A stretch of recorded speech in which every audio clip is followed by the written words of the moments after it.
আমরা দালালের মাধ্যমে। দালাল কীভাবে যোগাযোগ করো দালালের সাথে? দালাল আমাদের ওভার থেকে পার করে বলে দেবে বলে আমাদের কাছে টাকা নিচ্ছে। কত টাকা করে নিচ্ছে আপনাদের? প্রায় 20,000 টাকা করে নিচ্ছে। প্রত্যেকের কাছে? আপনারা কি সবাই একসাথে এসছেন? সবাই একসাথে বলছে, আমরা মানে কিছু দূরে এসে সবাই একসাথে হয়েছি, বিভিন্ন দালালের মাধ্যমে আসছি তো। এরপরে একজনের না, আমরা 3 জন আছে, একজনেতে আর 5 জন একজন হচ্ছে, এভাবে।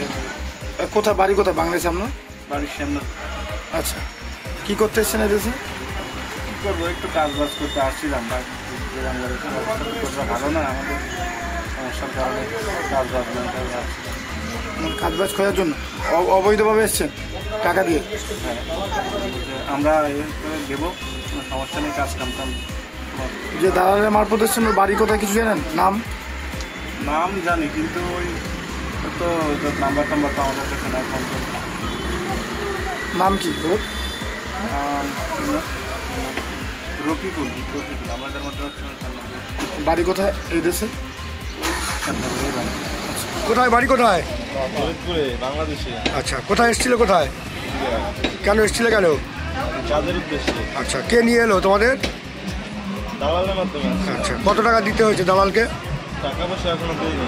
আচ্ছা, কত টাকা করে চেয়েছিল এক একজনের কাছে? 12,000। আচ্ছা, তোমরা কতজন এসছো? আমরা 5 জন আসছি। আচ্ছা, কি নাম তোমার? হৃদয়। কেন ও দেশে কোনো কাজ বাজ নাই? না। তাহলে ওখানে চলছিল কি করে? চলছিল একভাবে, চলছিল। এখানে কি কাজের সন্ধানে এসেছিলে? রাজের কাজে। কিসের কাজ? রাজমিস্ত্রি। আচ্ছা, কাজ এখানে জোগাড় হয়েছিল? জোগাড় হয়েছিল, কিন্তু হওয়ার আগেই তো।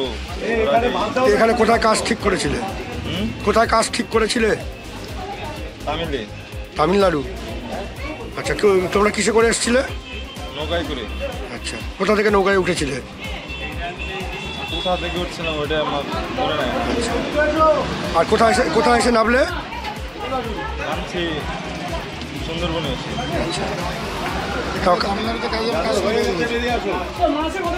কার সঙ্গে যোগাযোগ করেছিলে যে তামিলনাড়ু কাজের জন্য? কার সঙ্গে যোগাযোগ করেছিলে তামিলনাড়ু কাজের জন্য? এটা তার তো আমার নাম তো খেয়াল নাই। দালালের নাম জানো না? দালালি বলেছিল যে এখানে এসে কাজ দেবে। কত টাকা নিয়েছিল? 12,000। কি নাম তোমার? হৃদয়। কি বাড়ি কোথায়? বাংলাদেশে।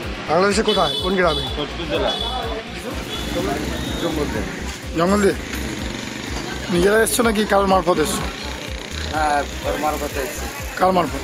বাংলাদেশের দালালের মাধ্যমে। বাংলাদেশ না এই দেশে? এই দেশের একজন আসছে, তার নাম্বারটা দিচ্ছে না। আচ্ছা, কত কি টাকা দিতে হয়েছে? টাকা আমাকে নিতে রিসিভ করে আসছে, দিতে হয়েছিল।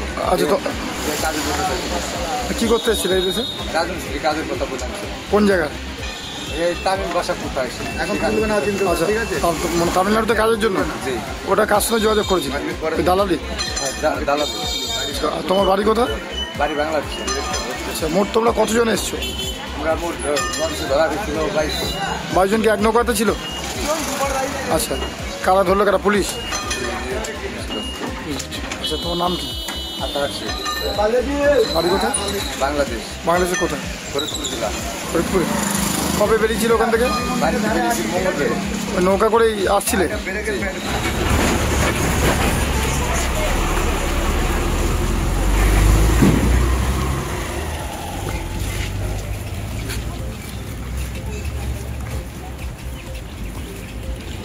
সুন্দরবন কোস্টাল পিএস অন্তর্গত আমরা একটা খবর পাই কি আনুমানিক 24 জন বাংলাদেশি ন্যাশনালস ওরা আমাদের ভারতে প্রবেশ করেছে জলপথের মাধ্যমে।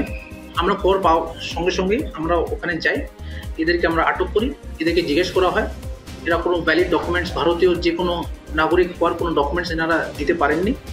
দেখা যাচ্ছে 24 জনের মধ্যে 9 জন পুরুষ, 11 জন মহিলা আর 4 জন ল্যাব বেবি ছিলেন। এনারা 5টা ম্যানুয়াল বোটে করে আমাদের কুমিরমারি সুন্দরবন কোস্টাল পিএসের অন্তর্গত ওখানে প্রথমে ওঠার পর ওখান থেকে ওনারা যেটা চেষ্টা করছিল কি যে কোনো একটা পাবলিক বোট করে আমাদের ইন্টেরিয়ার ইনল্যান্ড মেইনল্যান্ডে আসার চেষ্টা। আমরা এটাকে ওখানে আমরা পুরো টিমটাকে নিয়ে ওখানে আটকানোর পর ওদেরকে যেহেতু কোনো ডকুমেন্টস দেখাতে পারেননি আমরা রীতিমতো ফরেনার্স অ্যাক্টে যে কেস করা হয় আমরা করি, আর আজকে আমরা ওনাদেরকে কোর্টে ফরওয়ার্ড করেছি আর তদন্ত এটাতে আমরা শুরু রেখেছি।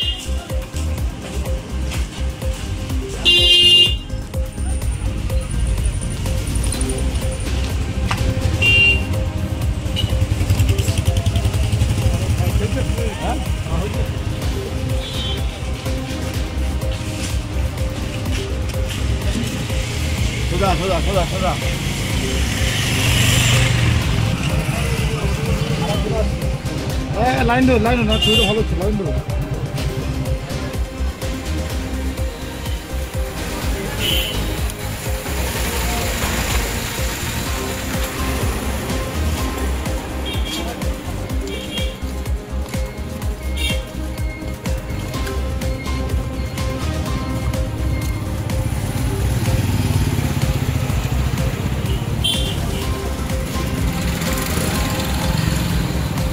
আমাদের ভিডিও ভালো লাগলে লাইক এবং শেয়ার করুন। কমেন্ট সেকশনে গিয়ে জানান আপনাদের মতামত। আরও ভিডিও পেতে আমাদের চ্যানেল সাবস্ক্রাইব করুন এবং প্রতি মুহূর্তে খবরের আপডেট পেতে প্রেস করুন বেল আইকন।